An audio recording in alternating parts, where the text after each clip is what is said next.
At my son's wedding, he kicked me out in front of everyone because I refused to give him my house. That's how this story begins. Hard to believe I wouldn't have believed it myself if it hadn't been my life. But betrayal has a way of creeping into families quietly until one day it explodes like a grenade you never saw coming. My name is Colonel Arthur Whitmore, retired from the United States Army after 35 years of service. I am 73 years old. People say age slows a man down. In some ways it does. The knees creak, the back aches. But in my heart, discipline still rules. Every morning at 5:30 sharp, I wake without an alarm, a habit carved into me from decades of service. I swing my legs out of bed, feel the dull pain from all those parachute jumps I made in my youth, and remind myself that pain is proof of life. My late wife Helen used to tease me, "Arthur, even if the world ended, you'd still be up before sunrise brewing tea like a soldier on patrol." She was right. After she passed 3 years ago, silence filled this house like an unwelcome tenant. But this house, oh, this house is more than wood and stone. It is my fortress, my sanctuary, my last promise to Helen. I built it with my own hands after retirement. A 2-story mansion of pale stone and cedar beams perched on the edge of Lake Fairview, Colorado. When the sun rises, the water glitters like it's been sprinkled with diamonds. A realtor once told me the property could sell for over $1.2 million, that the location had become prime real estate for out-of-staters with fat wallets. I told him politely to leave and never come back. Some things cannot be measured in dollars. This house holds Helen's laughter in its walls, her footsteps in the garden she planted, her touch in the curtains she sewed. Every beam remembers my sweat. Every window carries her view of the lake. And I swore to her on the night she died that I would never let it fall into the wrong hands. Faith has carried me through battles, and faith has carried me through widowhood. Helen used to whisper when things got tough, "God gives us strength not to yield, but to endure." Those words echo in me now more than ever. My children, though, they've drifted. Clarissa, my oldest, became a lawyer in Seattle. Sharp, successful, but cold. She visits rarely, always in a rush, her phone glued to her hand. Damien, my youngest, took a different path. At 36, he calls himself a creative consultant in Denver's art scene. To me, that means expensive suits, hipster glasses, and advising rich people how to waste their money on abstract paintings. I don't say that to belittle him, I wish it weren't true. But I gave that boy everything I could, the best schools, the best opportunities, even covering his mistakes with my own money more times than I should admit. Helen always spoiled him, said he was sensitive. Maybe too sensitive to the hard work that shaped me. Still, I kept faith that someday Damien would find his footing. Isn't that what a father does? Hold on to hope even when logic says otherwise. That morning, after my walk around the property, checking the hedges, inspecting the garage roof I'd repaired myself, I brewed tea strong enough to wake the dead and sat on the veranda. The lake stretched before me, calm and steady, unlike family. I thought the day would be quiet, just me, my paper, and the lake. But the knock on the door around 11 changed everything. When I opened it, there stood Damien, unshaven, fancy shirt, half tucked like always, and beside him a woman I'd never seen before. Dark hair, elegant eyes, sharp like she was already scanning my house for weaknesses. "Hi, Dad," Damien said, voice casual. He never called me father or sir the way I raised him. "This is Selena Marquez," he continued, slipping an arm around her. "My fiancée. 6 months since Christmas, not a word about her, and suddenly fiancé." My brows rose. The woman extended her hand with a smile as polished as the diamond on her ring. "Colonel Whitmore," she said, "your son speaks so proudly of this house. It's beautiful." Her fingers brushed the oak arm of my chair like she already owned it. I felt a cold knot in my stomach. Something told me this was not just a casual visit. If you're watching this, let me know in the comments where you're tuning in from, and don't forget to subscribe for more true family drama stories. Selena's smile never wavered, but her eyes betrayed something else: calculation. I had seen that look before long ago across the negotiation tables of Kabul and Baghdad. Intelligence officers, politicians, even con men wore the same mask: warmth on the outside, cold arithmetic behind the gaze. I led them into the living room. It was Helen's room. Really warm rugs from Santa Fe, photographs from our travels, her favorite porcelain teapot on the mantel. Selena drifted toward the framed picture of Helen in her garden.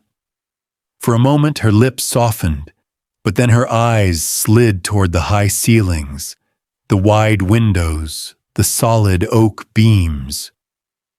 "It must be worth a fortune now," she murmured almost to herself. I didn't answer. Some silences speak louder than words. Damien cleared his throat, pretending not to notice. "Dad, we just wanted to stop by and, well, invite you to dinner. Selena's making her famous lasagna tonight. We thought it'd be a good chance to talk about the wedding." The wedding.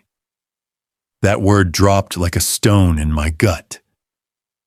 I hadn't expected to be part of any big plan, but Damien was already handing me a neat cream-colored card with their new address.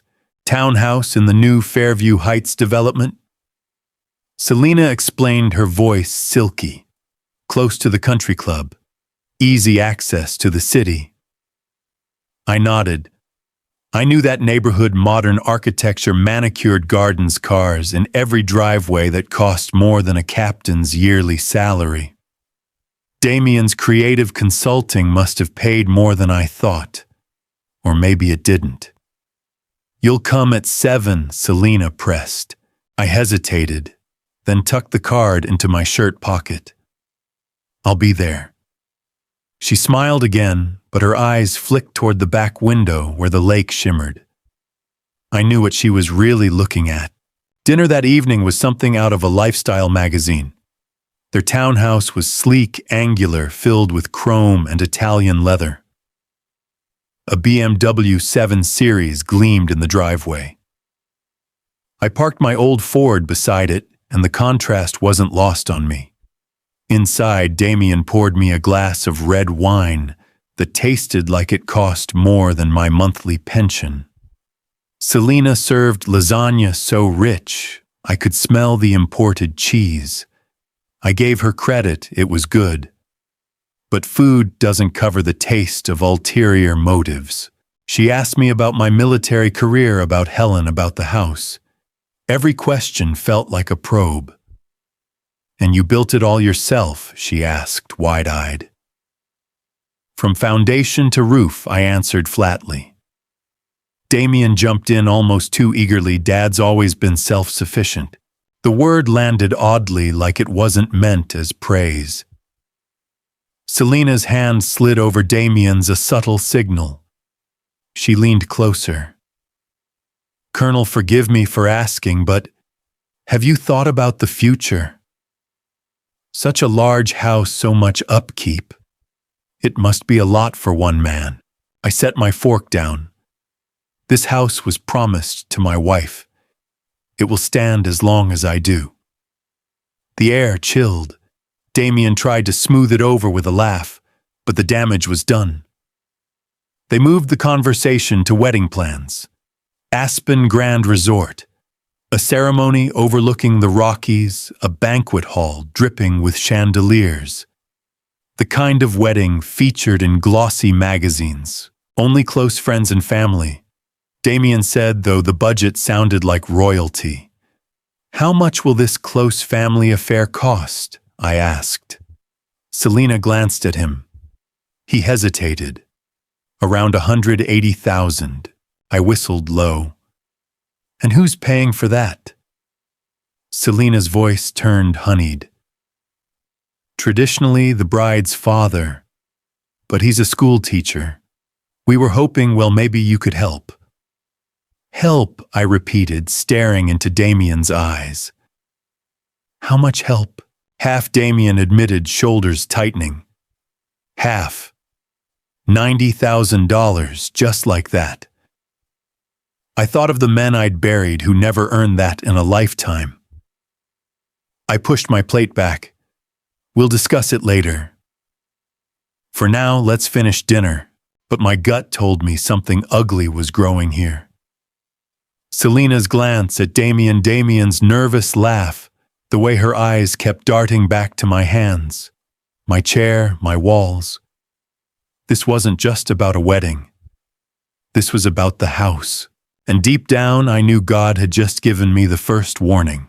I walked into their townhouse with my boots still dusty from the gravel of my driveway. It felt like stepping from one world into another. Theirs smelled of expensive candles and polished marble. My world smelled of wood shavings and strong tea. Damien greeted me with a smile too wide, too forced. Dad, glad you could make it.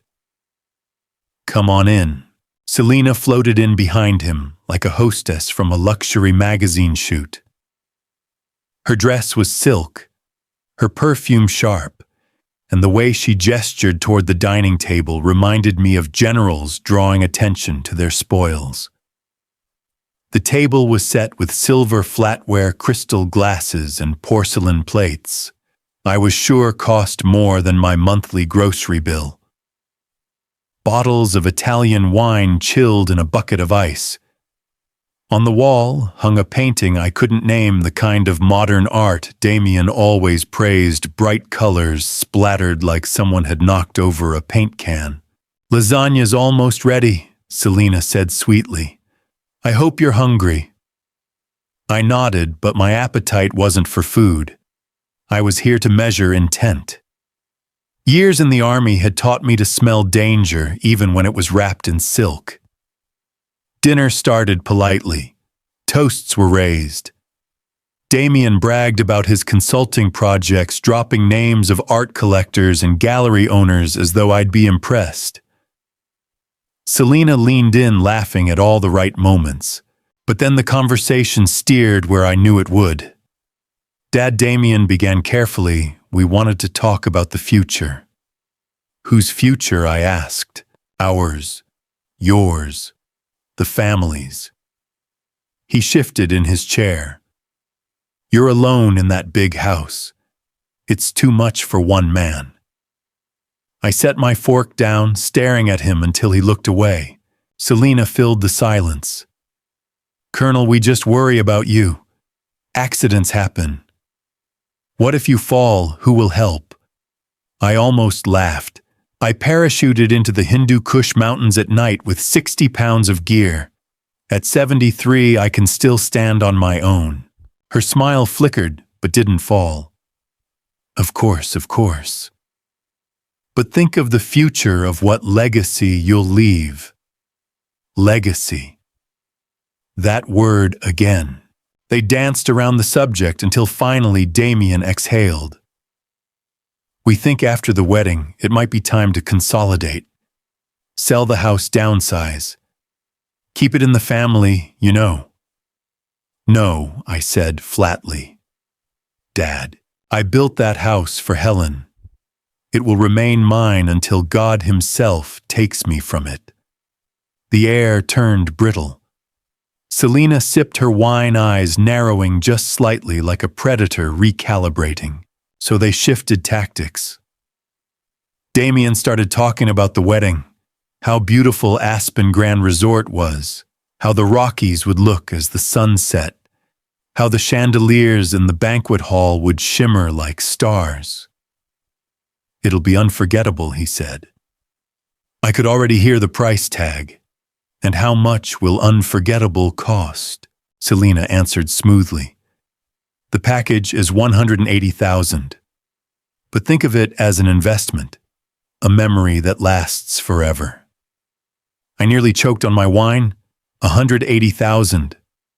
For one night, Damien flushed. It's not just one night, Dad. It's our start. And what start is that starting with a mountain of debt? Selena's voice slid in honey over steel. Not debt. Support. We were hoping you could cover half. 90,000. It would mean the world to Damien. 90,000. My hands tightened around the glass. That was nearly what I'd saved in my first decade of service. I'll think about it, I said evenly. But in my heart, I knew the truth. This wasn't about a wedding. This wasn't even about Damien's happiness. It was about money. It was about the house.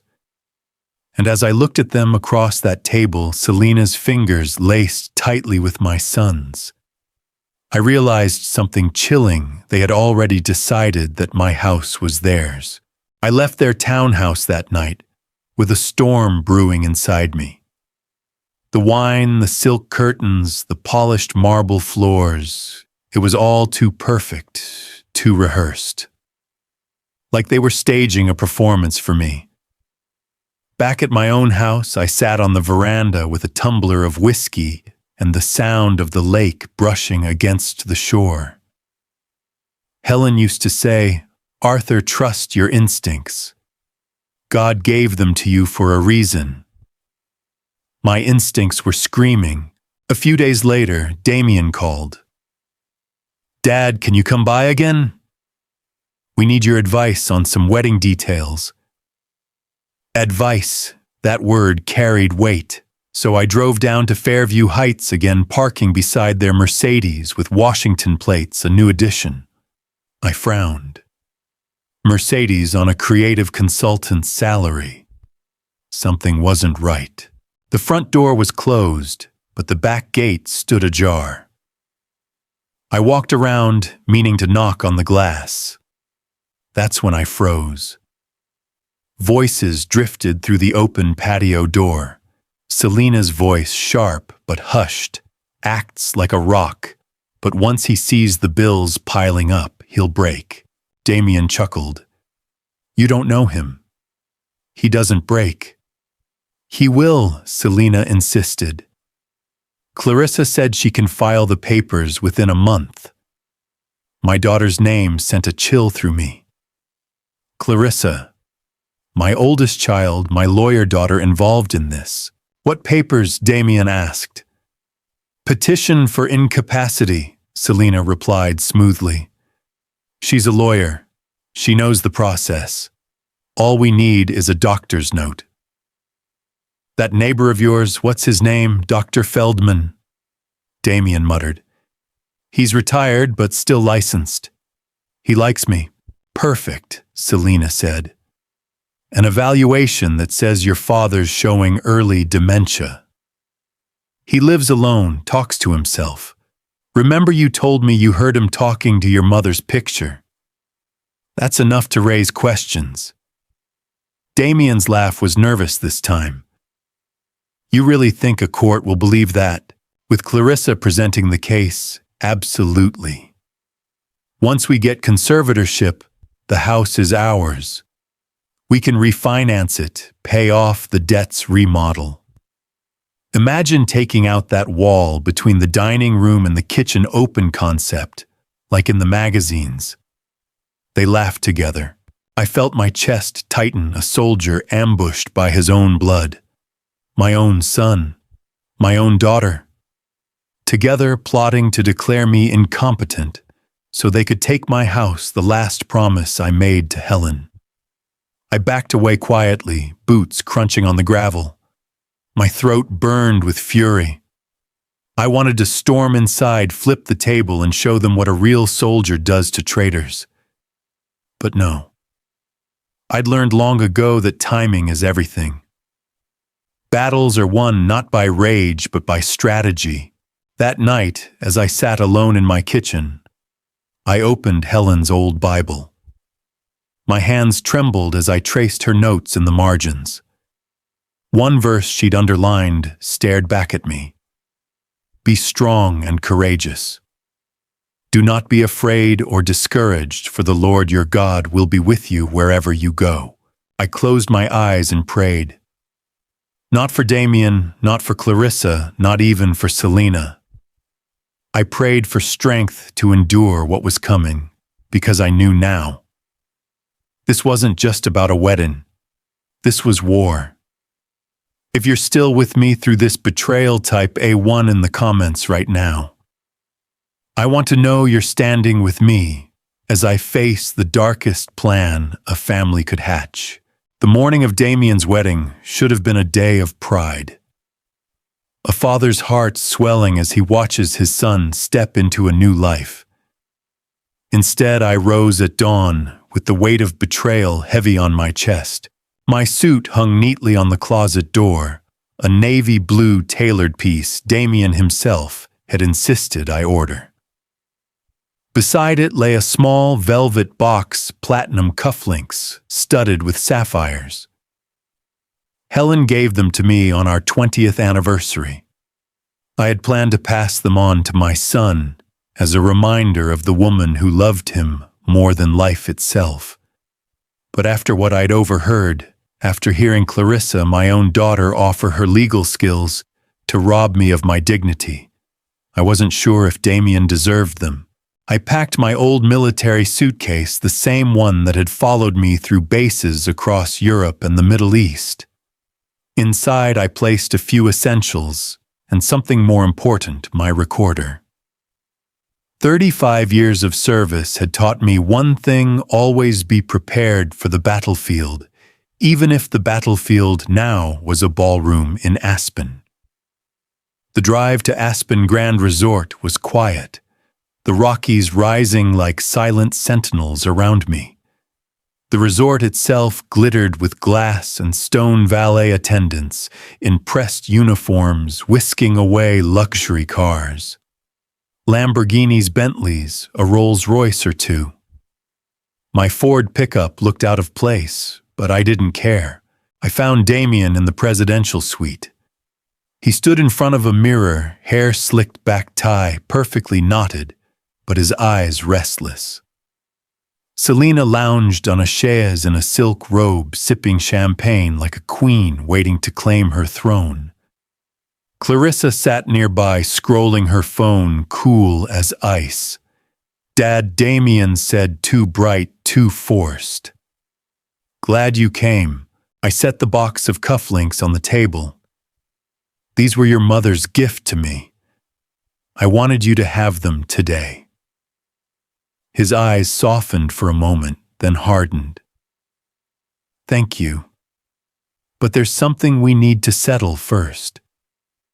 My stomach tightened. Settle. Selena stood walking over in her flowing robe. Colonel, we want to start our marriage in a home with history, a place with soul. Your house, it's perfect. Why wait for inheritance? Why not make it a wedding gift? I felt my jaw clench. A gift. Clarissa's voice cut in cool and professional. It makes sense, Dad. The house is too much for one man. You'd be safer in a smaller condo in town, closer to hospitals. Courts often recommend it for men your age. There it was, the legal dagger. I stood taller, letting my voice carry the weight of command. This house was built with my own hands for Helen. It is my last promise to her. It is not for sale, not for gift, not for theft. Damien's face twisted. Dad, stop being so dramatic. This is about practicality. You can't live alone in a house worth over $1 million. You'll trip on the stairs, and then what, I'll stand, I said evenly. The same way I stood when I jumped out of planes at midnight, with no one but God to steady me. The room went silent. Selena's smile faltered. Clarissa shifted uncomfortably. But Damien snapped. His voice rose harsh, almost desperate. Sign it or get out. You are no longer my father. My breath caught not from surprise, but from pain. Pain deeper than any bullet wound, sharper than any shrapnel. I looked at the cufflinks lying on the table. Helen's gift. I had wanted him to carry her memory, her faith, her love. But now I saw clearly he didn't want her legacy. He only wanted her house. I whispered a prayer under my breath, Lord, give me strength to endure. Don't let me falter now. Then I straightened, facing my son with steady eyes. If that's your choice, Damien, so be it. But know this, you may kick me out of your wedding, but you will not take my soul. Or my house. For a long moment, no one in that suite moved. The air was heavy, thick with silence, broken only by the muffled laughter of guests echoing from the halls outside. Damien's words still rang in my ears, sign it, or get out. You are no longer my father. Selena clutched his arm, her eyes glittering with triumph.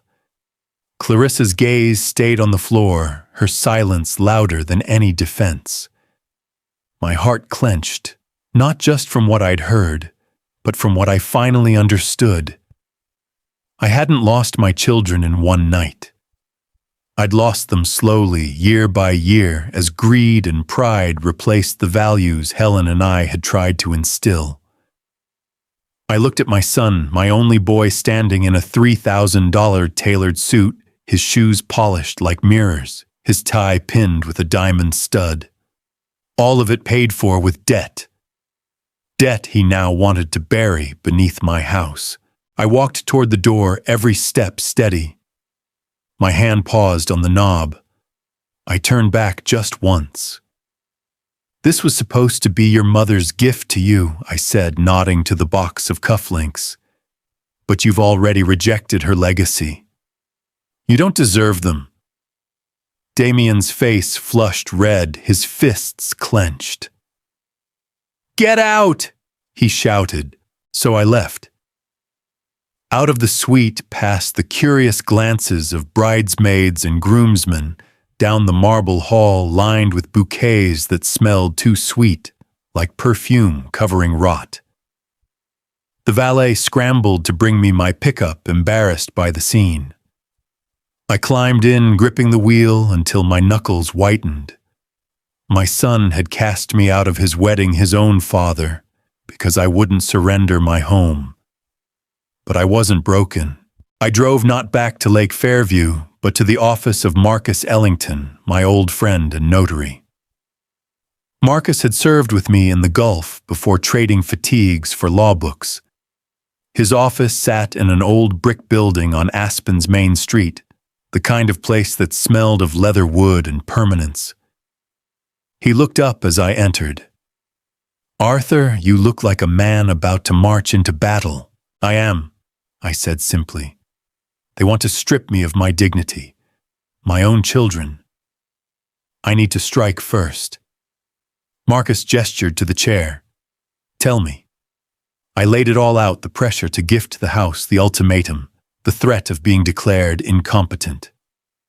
Marcus listened, his face growing darker with every word. God help them, he muttered.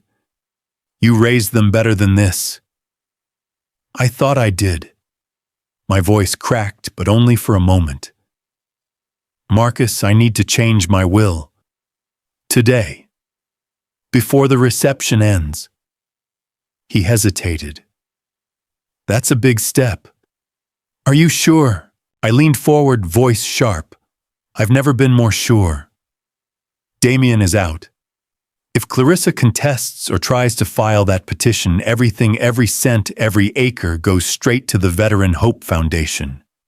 No appeals, no second chances. Marcus nodded slowly, his respect clear. Tough terms. But you were always a tough man. And one more thing I added. I want witnesses, a lawyer present. If they're going to call me senile, I'll show them how wrong they are. I'll stand in that ballroom tonight in front of every guest and announce the truth.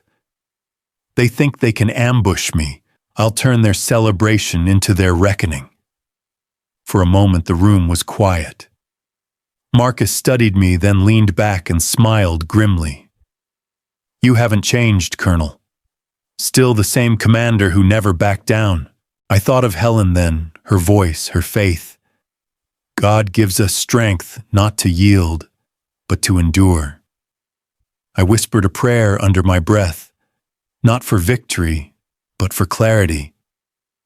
For the strength to do what had to be done, even if it meant burning the last bridge to my children. Because this wasn't just family anymore. This was war. And I was a soldier again.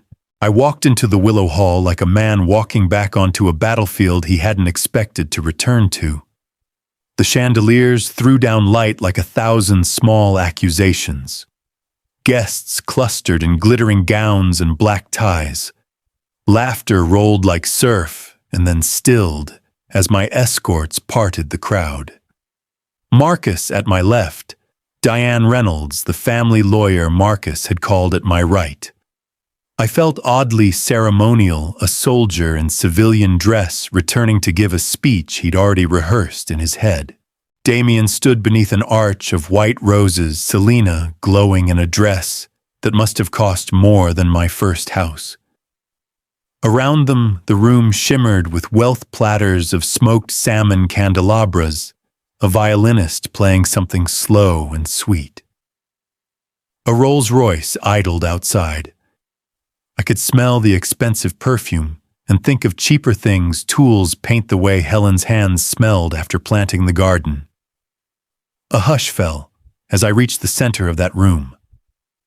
Eyes found me old friends, strangers, the hotel staff members of both families. Clarissa's face registered surprise and something like calculation. Damien's jaw tightened. Selena's smile froze in place, brittle as sugar spun too thin. "Ladies and gentlemen," I began, letting my voice carry. "I apologize for the interruption. My name is Colonel Arthur Whitmore. I am the groom's father." You could hear a pin drop. "I did not come here to ruin a celebration," I said. "I came because in the past week I heard my son speak about me as if I were a thing to be moved and sold. I came because I have reason to believe a plan was made in this very city to declare me incompetent and to take the home I built with my own hands for my wife." Murmurs circled like birds. Someone near the back gasped. Selena's father looked suddenly very small. Marcus stepped forward and whispered something in my ear. Diane positioned herself just in case. The recorder in my jacket pocket felt heavier than any ordnance I'd carried in service. I pulled it out and hit play. Damien's voice filled the hall, worn unguarded, the private tenor of a man who thinks he is among allies. Selena's cool plan unfolded again, clearer than it had been behind closed doors, petitions, a friendly doctor, Clarissa's legal hand. Every syllable landed in that room like proof dropped on a judge's bench. The sound of my son plotting my removal echoed in crystal and silk. Conversation died. The violinist stopped mid-note. Selena collapsed into tears with perfect timing. Her mascara streaked down like a cheap special effect.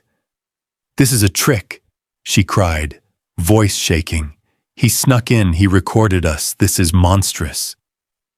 Damien turned white, then furious. "You had no right," he began. I held up a hand until he stopped. I had no desire for petty revenge. I wanted only to protect what had been promised to Helen and to me. "Your wedding is not an accounting ledger," I said, voice even. "But I will not finance a marriage built on deceit. If you believed you could take my home by trickery, then you'll have to pay for this celebration yourselves.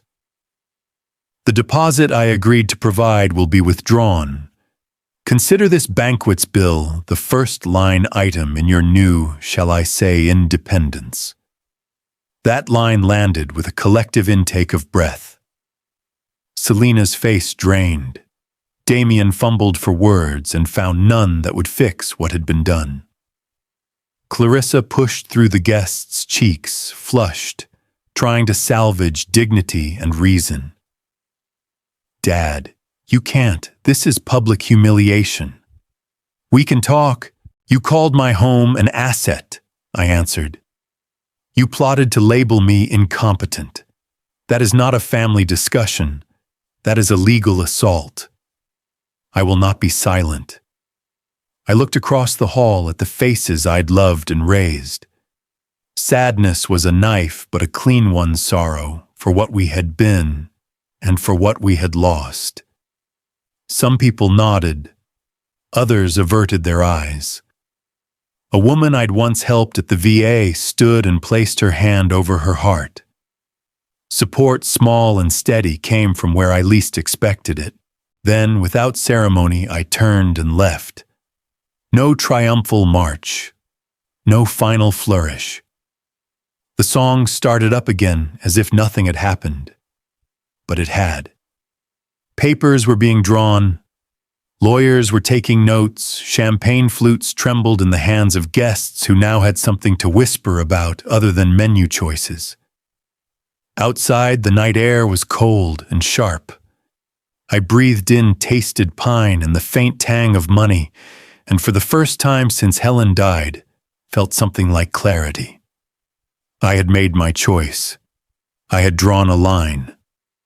If my children chose to cross it, then the consequences would be theirs to bear. I climbed into my truck. Marcus by my side, Diane on the phone with her office, and thought of the work ahead, the will, the trust, the protection of a home that had never been about value on a ledger, but about memory, duty, and promise. I was tired, but I was not defeated. Not yet. By the time I reached the parking lot, the music inside had stumbled back to life, but the celebration would never recover. You can't uncork truth once it's poured. I leaned against my truck, steadying myself. Marcus handed me a flask he kept in his coat. "You dropped a bomb in there, Colonel?" he said quietly. "I hope you're ready for the aftershocks." The aftershocks came faster than I expected. Guests began to spill out, some in whispers, some in sharp tones. I caught fragments. Unbelievable. His own father. Did you hear that recording? Women in sequined gowns pulled shawls tighter against the night. Men in tuxedos avoided my gaze. Selena's parents came out, faces pale as if the champagne had turned sour in their veins. Her father, a small man in a borrowed tux, muttered, "We were told everything was paid for. All of it." His wife clutched her purse like a lifeline. They hurried to a waiting taxi, heads down. Next came Clarissa. She strode toward me in her heels like a litigator storming the courtroom. "Dad," she hissed. "Do you realize what you've done? You've humiliated Damien in front of everyone who matters." "Damien humiliated himself," I answered calmly. "And you helped him load the gun." Her lips thinned. "That recording, admissible or not, you've painted us all as vultures. Do you know how this will look for me professionally? Perhaps you should have thought about that before aligning yourself with a scheme to declare your father insane." Her hand trembled on her clutch. For the first time that night, she had no rebuttal. She turned sharply and walked away, her heels cracking against the pavement like gavel strikes. Then Damien himself appeared, ripping off his jacket, his new wife in tow. His face was flushed with rage, his voice carrying into the night. "You destroyed everything," he shouted. "This was supposed to be my day, no son," I said evenly. "This was supposed to be the day you started a marriage. But you turned it into an auction for my house." Selena clung to his arm, sobbing loud enough for the departing guests to hear. He hates me, Damien. He's always hated me. I looked at her, my voice level. I don't hate you. I see through you. That's worse. Her tears stopped, instantly replaced by fury. You'll regret this, she spat. When you're alone in that crumbling house, when no one visits, when your mind really does go, then you'll wish you had us. I stepped closer until she had to look up at me. I've been alone before, I said. In jungles and deserts, in places where bullets fell like rain. But I was never abandoned by honor. That is something you will never understand. Damien pulled her back, his chest heaving. You've chosen war, Dad.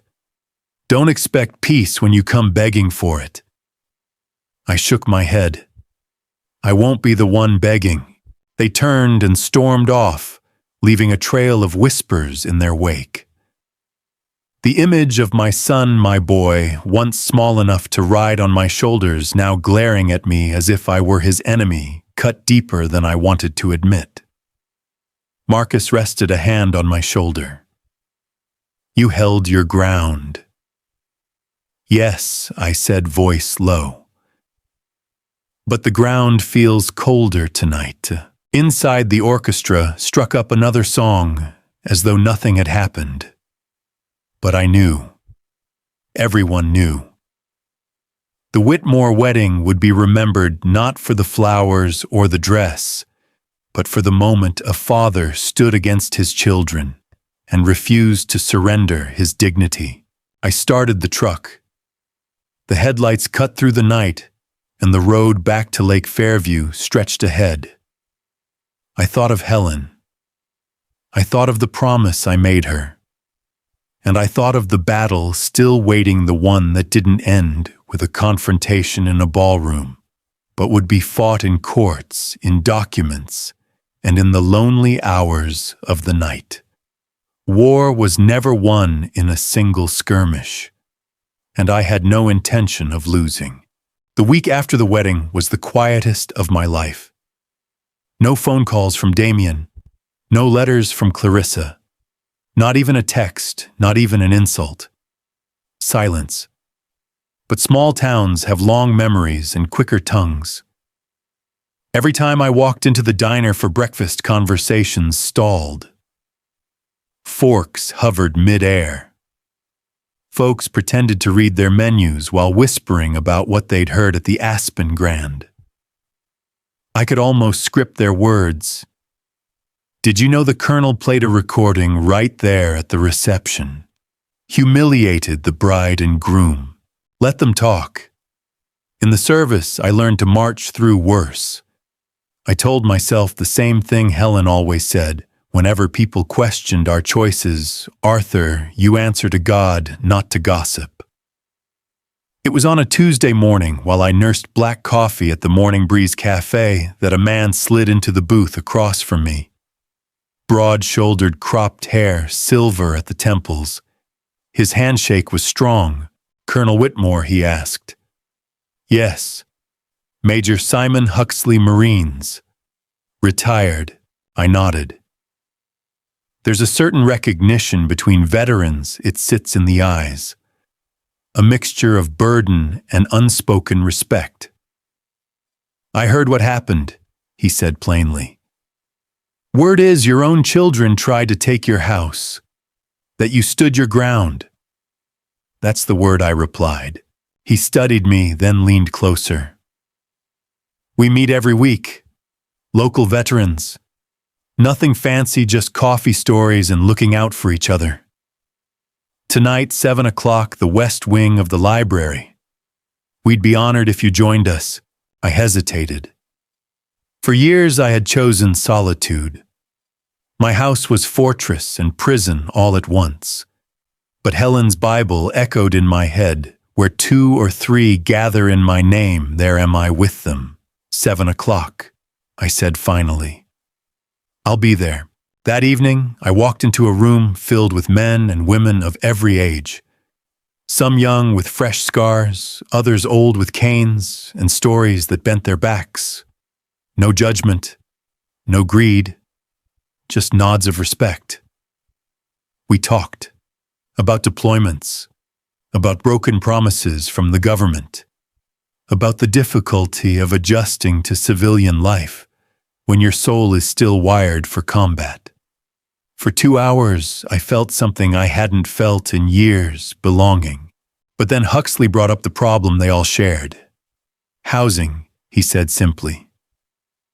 Fairview's gotten expensive, rents sky high. Some of our guys are sleeping in cars, others moved out of state. We've petitioned the city, but small towns don't get big grants. I listened, staring down at the calluses on my own hands. 6 bedrooms in my house sat empty. Helen had wanted them filled with children and grandchildren.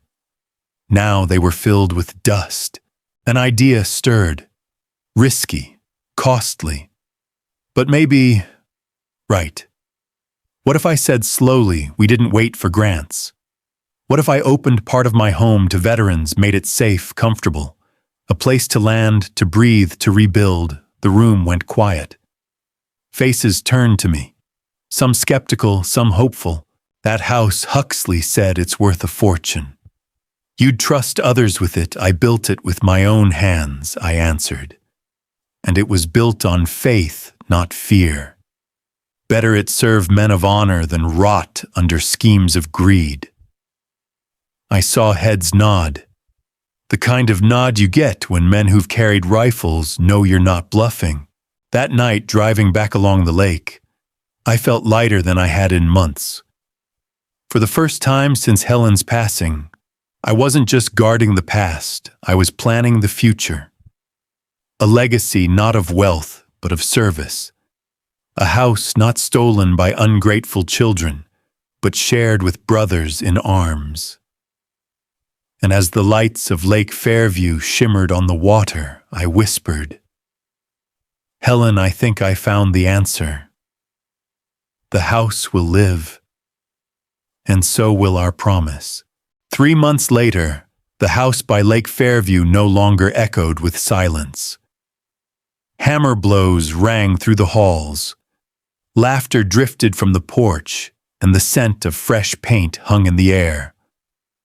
Veterans, men and women who had once worn the uniform with pride, worked shoulder to shoulder to turn Helen's dream into something larger than either of us could have imagined. We built ramps for wheelchairs, widened doorways, refurbished bedrooms, and carved out a great room overlooking the lake. A place for meals, fellowship, and hope. The mansion that once felt like a fortress of loneliness now pulsed with life. On the morning of the dedication, I stood at the front steps. A simple wooden sign hung above the door, Helen's house. Not Whitmore, not mine. Hers. Because she was the one who had believed even in the darkest hours that God could bring beauty from ashes. Neighbors gathered. Veterans in worn jackets saluted. My granddaughter Emily stood beside me, clutching my hand with tears in her eyes. She had helped plant flowers in the garden just the way her grandmother once did. Grandpa, she whispered, it feels alive again. I nodded, throat tight. So do I. Major Huxley stepped forward, handing me scissors for the ribbon. His voice carried like a command. To Colonel Arthur Whitmore, who turned betrayal into legacy. To Helen's house, may it shelter those who served, and remind us all that family isn't always blood. The ribbon snapped, and the crowd erupted in applause. Veterans streamed inside, touching the walls with reverence, as though they could feel the strength of the promise behind them. For a moment, I closed my eyes. I saw Helen in the garden waving. I heard her laugh echo through the halls, and I felt her words steady in my heart. God gives us strength not to yield, but to endure. Yes, Lord, I thought. you kept that promise. That night, as the sun bled gold across the water, we gathered in the new common room. Plates of home-cooked food lined the tables. Stories of battle and brotherhood filled the air. Emily sat between two veterans listening as if their words were treasure. For the first time since Helen's death, my house was full.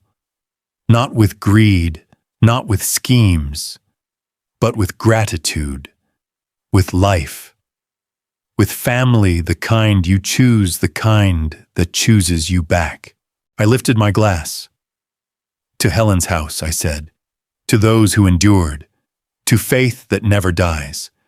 Blood may betray us, but God never does. The veterans raised their glasses, their voices rising in unison to Helen's house. As the echoes faded, I felt no bitterness for Damien or Clarissa. They had chosen their path. I had chosen mine, and I had no regrets. I was no longer a father cast out of a wedding. I was a man restored by faith, by service, by the bonds of a new family. So if you've ever been betrayed, if you've ever stood alone in the wreckage of what you thought was unshakable, remember this: your dignity is not theirs to take. Your faith is not theirs to break. If this story touched you, share it with a friend who needs encouragement, and don't forget to like and subscribe to Brian's Story for more life stories that prove dignity never dies. At the end of it all, betrayal didn't define me, faith and dignity did. My children tried to strip away my legacy, but instead I found a greater purpose, a new family, and a home alive with service. This is not just one man's fight. It's a reminder that even in the hardest family drama stories, we can rise, rebuild, and reclaim our worth. You've been listening to Brian's Story, where every tale proves that honor and courage outlast greed.